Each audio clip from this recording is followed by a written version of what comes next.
tous et bienvenue dans Jump. Aujourd'hui, je vous propose pour la 3e fois un épisode sous forme de chronique, puisque celle sur les millennials et le langage start-up semble vous avoir fait sourire, voire rire.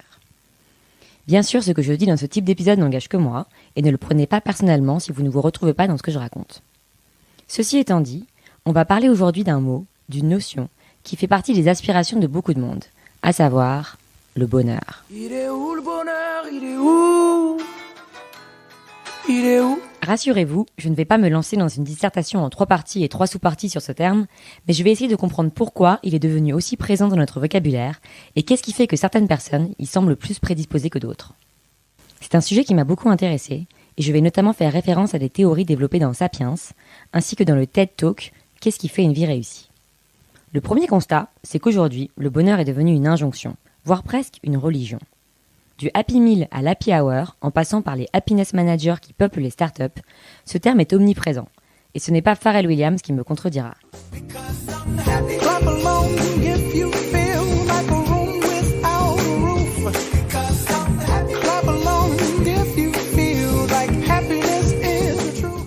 Certains parlent même d'apicratie et expliquent que le bonheur est passé d'un sentiment à une industrie qui prend le contrôle de nos vies. Il n'y a qu'à regarder le succès des rayons de livres de développement personnel pour s'en convaincre. Je vous épargne le couplet sur la tyrannie des réseaux sociaux et la compétition permanente du kiff, mais quand même, cela en dit long sur notre nécessité à avoir l'air heureux.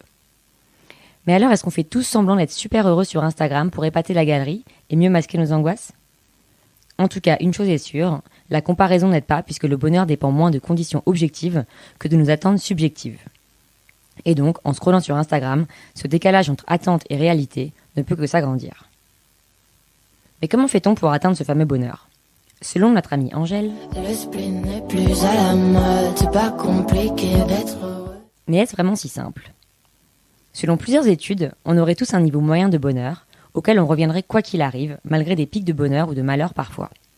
Une expérience décrite dans Sapiens semble même avoir prouvé que si l'on prend 2 personnes avec un niveau de bonheur N, et si le même jour l'une a un accident sans grave séquelles et l'autre gagne l'auto, 1 an plus tard, ces 2 personnes auront retrouvé leur niveau de bonheur N. D'ailleurs, petite parenthèse sur le loto, il semble aussi que le fameux dicton « l'argent ne fait pas le bonheur » ait été vérifié. Enfin, plutôt, l'argent fait le bonheur tant qu'il contribue à couvrir les besoins primaires. Si quelqu'un passe d'une grande misère à un niveau de richesse qui lui permet de vivre et de manger, là, le niveau de bonheur augmente. Mais à partir d'un certain seuil, tout gain marginal ne provoquerait qu'un excédent de bonheur momentané et on retrouverait ensuite son fameux niveau N. En revanche, certains événements traumatiques entachent plus longuement notre aptitude au bonheur, une longue maladie ou un deuil par exemple. D'autres l'élèvent, comme le mariage. Et le mariage, pas seulement pour la grosse teuf, les petits fours et la robe blanche, mais parce qu'il crée une structure sociale très forte. Et la solidité des liens sociaux qui vous entourent serait également une des sources principales de votre bonheur.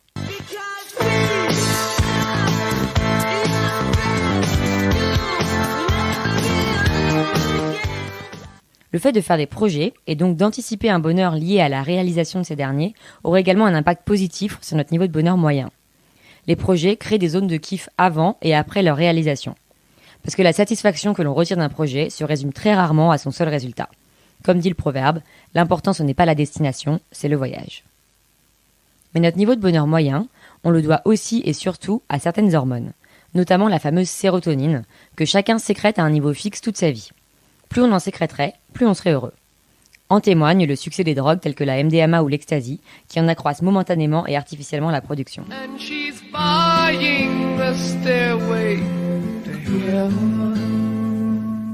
Enfin, tout dépend si on parle de bonheur comme plaisir immédiat, ou plus largement comme quelque chose qui donne du sens à notre vie, ce terme très à la mode. Si l'on prend l'exemple des enfants, pas sûr que changer des couches et dormir par tranche de 3 heures coche toutes les cases du plaisir immédiat. Et pourtant, la plupart des gens vous diront que leur plus grand bonheur dans leur vie, ce sont leurs enfants. Alors, on peut croire à un vaste complot de l'humanité tout entière pour permettre sa survie, mais il est plus probable que les enfants rendent heureux parce qu'ils donnent une mission et donc du sens. Et puis sinon, il y a toujours la théorie bouddhiste qui consiste à éliminer tous les désirs pour profiter purement de l'instant présent et ainsi atteindre le nirvana. Je m'excuse d'avance auprès des bouddhistes qui m'écoutent pour cette simplification à outrance. Conclusion. Pas si facile de répondre à la question « Qu'est-ce qu'on attend pour être heureux? Qu'est-ce qu'on attend pour faire la fête ?» A priori, l'idée c'est surtout de ne pas attendre trop de choses, de faire des projets et des gosses, ou à défaut, d'avoir des potes avec qui prendre de la MD pour faire monter la sérotonine de temps en temps. Allez, mes amitiés au stup, et à la semaine prochaine pour un nouvel épisode de Jump. La joie nous guette, c'est merveilleux. Qu'est-ce qu'on attend pour être heureux?